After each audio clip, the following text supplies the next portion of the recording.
Hi, I'm Rachel Abbasi. Welcome to the Recovery Daily Podcast. As always, thanks for spending time with me.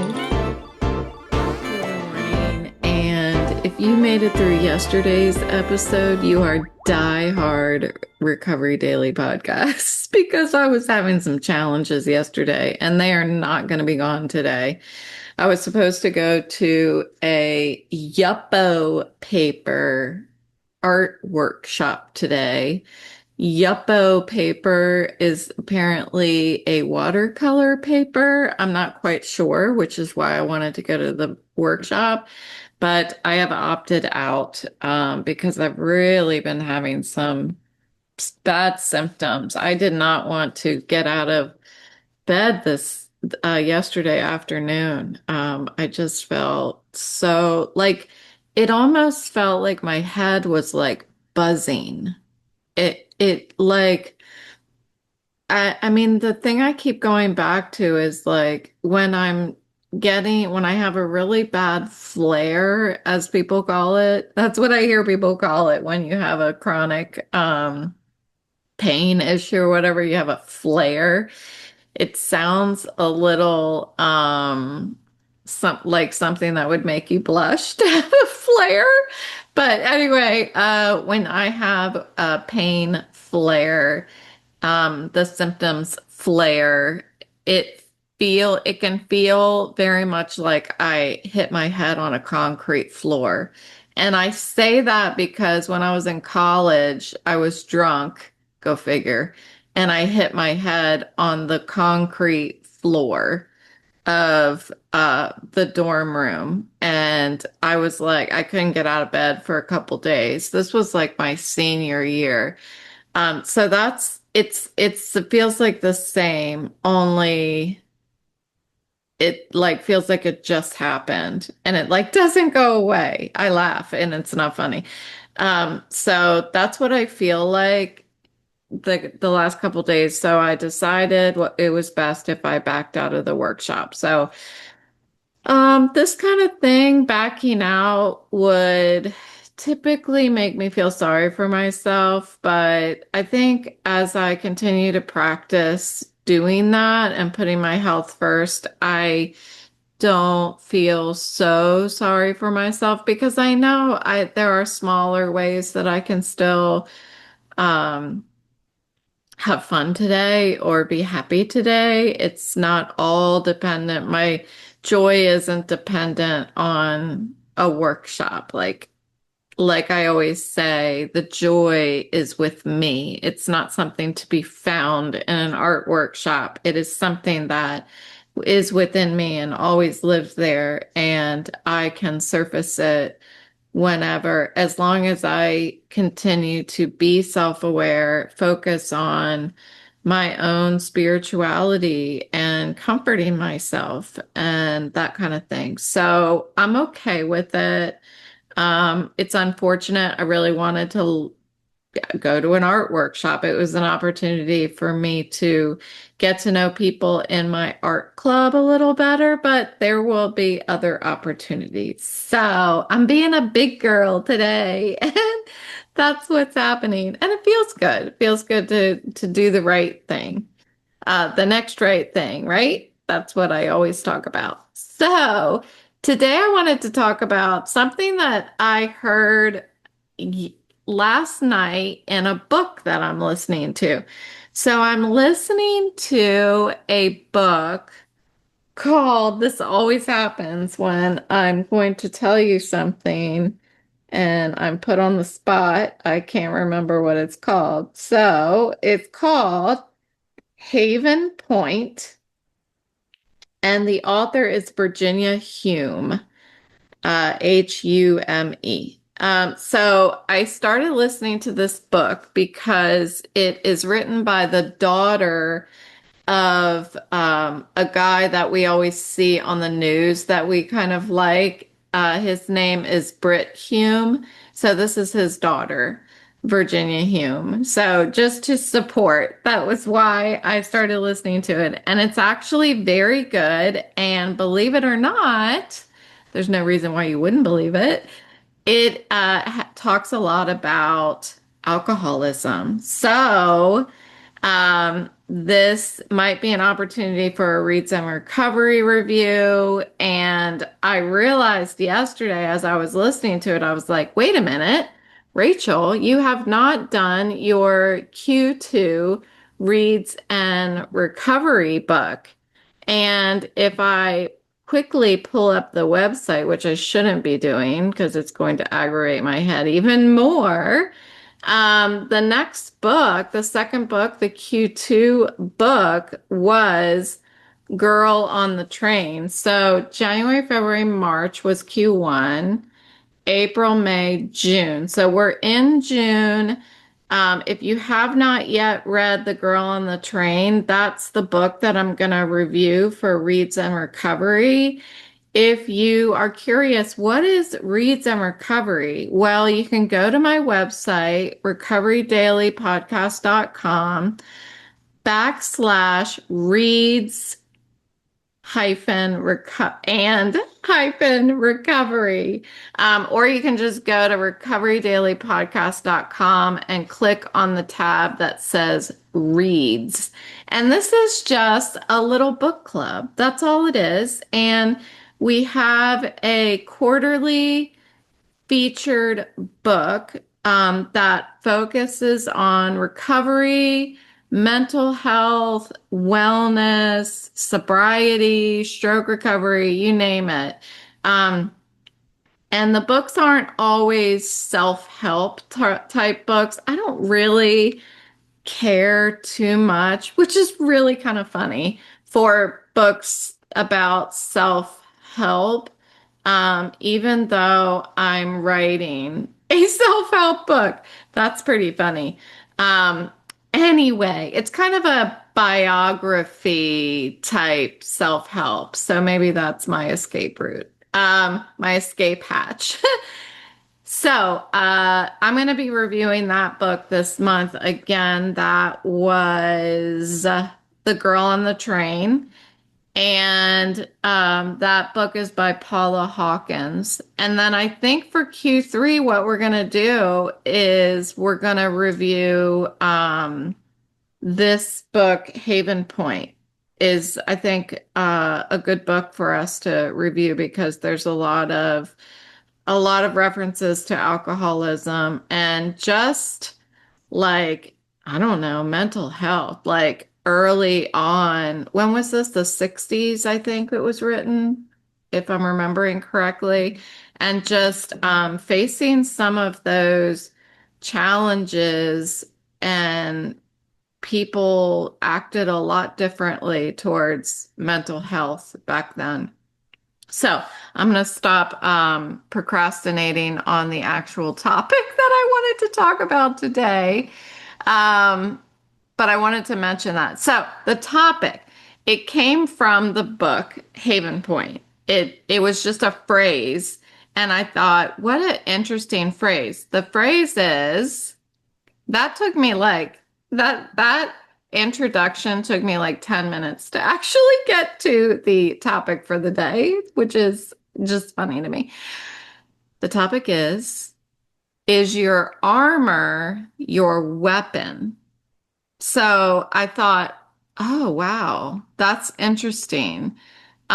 This armor that we, I think, build throughout our lives can get so ingrained in us that it becomes a weapon. And I don't necessarily mean that it's a weapon towards that we use towards other people, although often it is, but it's a weapon that we end up hurting ourselves. So we develop this armor to protect ourselves that I think it develops through experiences. It's like learned armor. And we develop it to protect ourselves from pain, whether that armor ends up being alcohol, whether the armor is anger or control or even perfectionism. That's an armor people pleasing. I like to please people because I'm afraid of um, confrontation. I'm afraid of other people getting upset with me. So I'm always trying to make sure everybody's happy. And that, as I've learned more and more in my recovery, can be very damaging to me. And then isolation. Isolation can very much be an armor, and it's one that I have built over my lifetime. And it's pretty clear to me that that too can be used as a weapon to hurt myself and to hurt other people. So, even though it begins as protection, those survival strategies outlive the danger. Um, I think back to some different periods in my life where I resorted to, obviously, alcohol. I resorted to isolation, and I just never lost that because it's like these armor, this armor that we develop. Let's look at isolation because that's a big one for me. When I feel like I need to face some sort of scary thing, I isolate myself. Whether that's crawling into bed and literally putting the covers over my head, or muting my phone and not looking at it because I don't want to talk to anybody. I do that to protect myself. If I don't interact with the world, I don't have to face my problems. Um, but when I start isolating myself, that protection slowly grows into like a prison. I would say I put myself in a bubble, and the longer I isolate myself, that bubble builds walls of steel around me. So the armor keeps the pain out, but it also keeps connection out. So what starts by protecting me in, granted, an unhealthy way, but still it feels like protection, it eventually keeps me stuck. And I don't realize how it evolves as it's evolving. Um, because I'm not moving. I'm standing still. So I have no comparison to the world to see that I'm stuck, if that makes sense. It makes sense to me. So my armor in my previous marriage, I don't like to talk about this, but I'm not talking about him. I'm talking about myself and how I responded. Um, I responded to what felt to me, he was not a dangerous person. Okay, let me just put that out there. But it felt to me like danger. It was something that I didn't like. It was something that I felt like my values, my heart was in danger. It felt like I couldn't be me. So I felt uncomfortable and I was scared. I was scared to be in an environment where I couldn't be me. And I learned that if I isolate, if I keep the world out, if I keep him out, if I keep everybody out, then I don't have to talk about it. I don't have to live in the environment that surrounds me. I can live inside of me. That's isolation.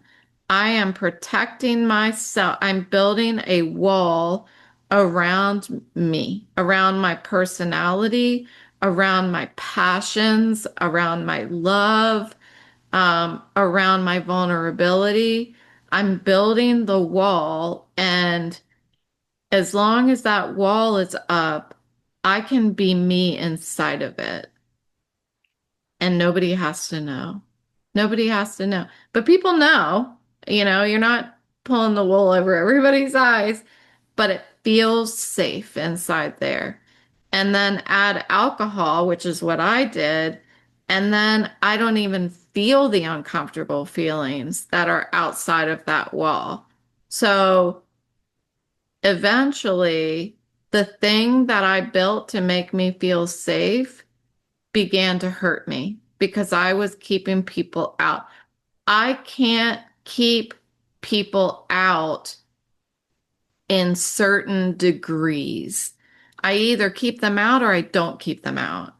Um, I can't be around people and be like, okay, well, I'm going to hang out with everybody, but I don't want them to talk about XYZ with me. Well, I don't have control over people, places, and things. I can't control what they talk about with me. So, I can't keep the good parts of other people around while keeping the bad parts away. So, what do? My armor, I isolated. In stroke recovery, and I just wrote a blog. I repurposed one of my episodes into a blog about it was the episode that I recently recorded, like I can do everything myself, that independence thing.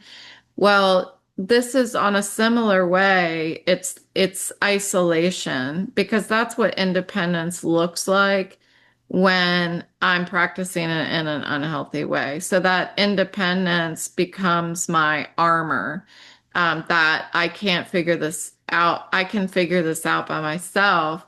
And I had the same sort of armor in before I got sober. And the same armor in stroke recovery. Like I refused help. I can't, sometimes I think back, like I get it from my sobriety now, because I've been doing this for 10 years. I get why I was trying to figure it out by myself because I didn't want to stop drinking. So I didn't want people to, right? I don't want to talk. I'll hang out with all of you, but you can't ever talk about my drinking. Well, that's not possible. So I just kept everybody away and I just drank by myself. And then nobody knew, quote unquote, nobody would talk to me about it. Well, in stroke recovery, I went through this 2 years of denial where people were saying to me, Rachel, you got to stop doing this to yourself. Um, well, I didn't want people to tell me that I needed to not work. I didn't want people to tell me I needed to go take a nap.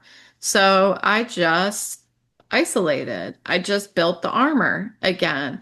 I put out the armor because it's so easy to build the walls and isolate myself. I can do it with the snap of a finger. I can build the walls, keep everybody out, isolate myself, and then I don't need to deal with whatever the problem is. Um, well, what I have found through experience is the longer that I build the wall and I don't deal with the problem gets bigger. It just does. And that's when, as the problem gets bigger, that's when my armor is turning into a weapon. That's when it's happening. Um, the armor starts to hurt me and it's hurting others because I'm pushing them away. Um, for me, I'm not an angry person. I typically, very rarely do I get angry. Anger is extremely uncomfortable to me, and I like to avoid it at all costs. At all costs, I will try to find another way. I will try to talk through anything before it turns into anger. Um, but those people who do resort to anger as a place of comfort, because sometimes that's what experiences lead people to default to anger.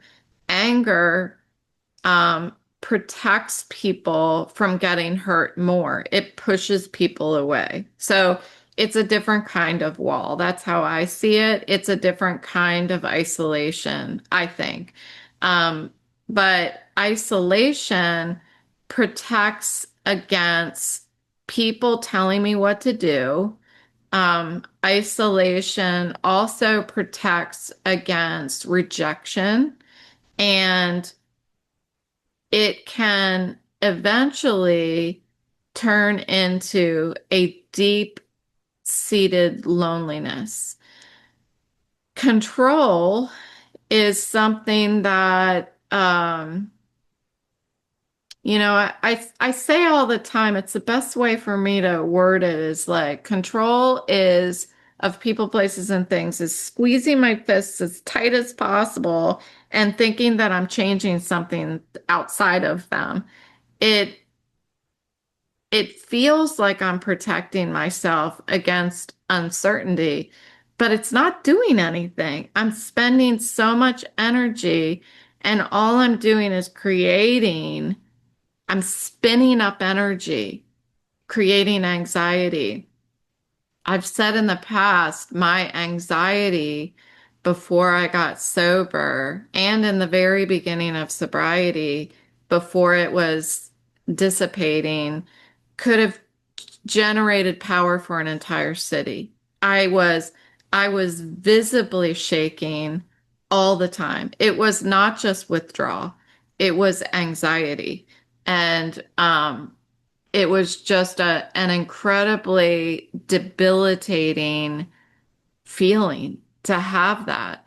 So to like lash out with anger or the need for control, um, that was what could feel like protection. But it's not doing anything. It's generating more anxiety. It's like what came first, the chicken or the egg?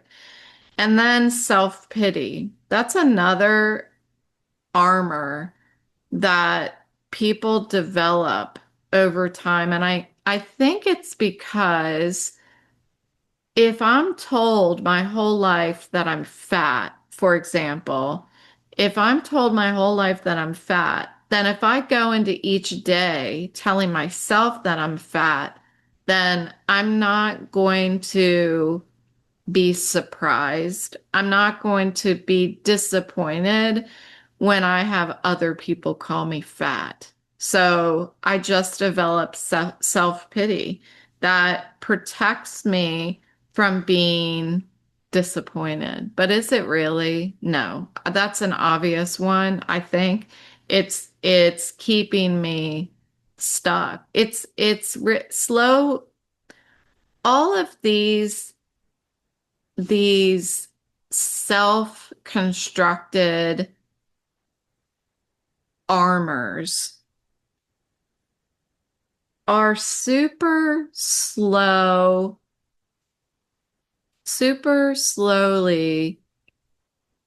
cracking away at my own mental wellness, some faster than others. Alcohol was cracking is not the word, but that's the only one I can think of right now. Alcohol was cracking it away much quicker so that it was really a slow suicide. And I absolutely believe that without a doubt that I was committing a slow suicide, very slow, but suicide just the same. I didn't want to die, but I didn't want to live if I couldn't drink. And my armor, my alcoholism, it felt like it was blocking the pain. Even when the armor became a weapon and the pain was just excruciating, I still felt safer inside it than without it. So the alcohol was blocking true connection with other people because I wasn't present. It was blocking that joy. It could not surface. I was so numb that I couldn't surface any joy. Um, it was blocking growth and it was absolutely blocking any remnants of hope in my life. When I got sober and when I started connecting with other stroke survivors and stroke recovery, I began to, why can't I think of another word? Crack away at, I'm thinking of a chisel, okay? Chisel away at that armor. So the the way to break down the armor with alcohol was connection, was to talk to other people. Sorry, Autumn's decided that she's done with the episode this morning, if you can hear her barking. Um, is connection, to talk with other people like me who suffered in the same way, to hear people sharing my thoughts. Um, so the antidote for isolation is obviously community, but how do you do it? How do you get there? How do you break out of your armor when you have built something that has lasted decades? The armor lasts decades. For me, the answer was to do it whether I wanted to or not. The answer was to turn off my wanter and do the things that those that I connected with told me helped them. So as I allowed people into my pain and my suffering, it's like I cracked open the door ever so slightly and I was like, Shh, you can come in. You can come in here, but shut the door behind you. That's what it was like. And that today I look back on it and I was like, wow, that was really courageous. And when I think of other people who are facing that same point in their lives, and whether it's stroke recovery, whatever that you're recovering from, that moment of quietly accepting help, telling somebody you can come in to my armor, but shut the door behind you, is like when you're looking at making that decision and doing that, it looks so scary. It looks like you have to have all the courage in the world that you feel like you don't have. Courage is not something that happens before the action. Courage is simply just doing the thing despite fear. That's all it is.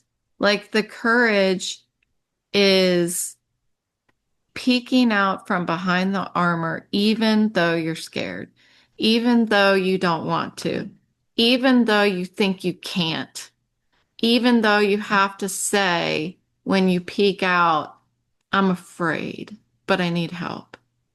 And then you hide again. That vulnerability is the seed that starts connection. And then that connection can grow into hope. That seed can build into hope, but it just starts with peeking through the little hole in the armor That's it.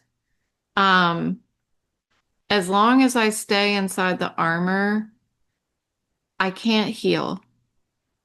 It is being used as a weapon against me, even though I don't know it. Um, my goal in life for so long was to be invisible. And no matter how hard, how much I tried to hide behind the armor, I couldn't survive inside it. I couldn't breathe. There were no breathing holes inside my armor. I could not survive inside of there. I had to come up for air or I was going to drown. And that's really what I'm hoping I can portray or convey, I think is the better word, with this episode is you have to come up for air. You have to create your own breathing hole. You have to invite somebody else in to your pain. Just one person. That's all it takes. That's that's all it takes to start, to plant the seed. That's where freedom and healing and hope and all of those big, amazing emotions and feelings, that's where they start. They all have to start somewhere. And you don't have to do it because you want to. You don't have to wait until the feeling of, okay, I'm ready. I'm ready to do this. Don't wait for that because it's never going to happen. The action comes before the feeling. For me, that's how it worked. Um, so that's what I've got for you today.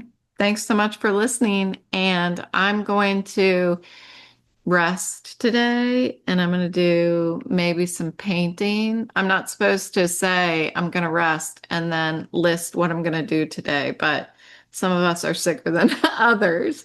I'm going to try to rest today and see if I might be able to feel better. I have another workshop tomorrow that I'd like to go to, and this one's a little less taxing on my vision. This is the joy workshop that I mentioned a couple weeks ago. This is the third session for that I'm hoping I can go to. So I need to rest today. So wish me luck, and I will talk to you next time.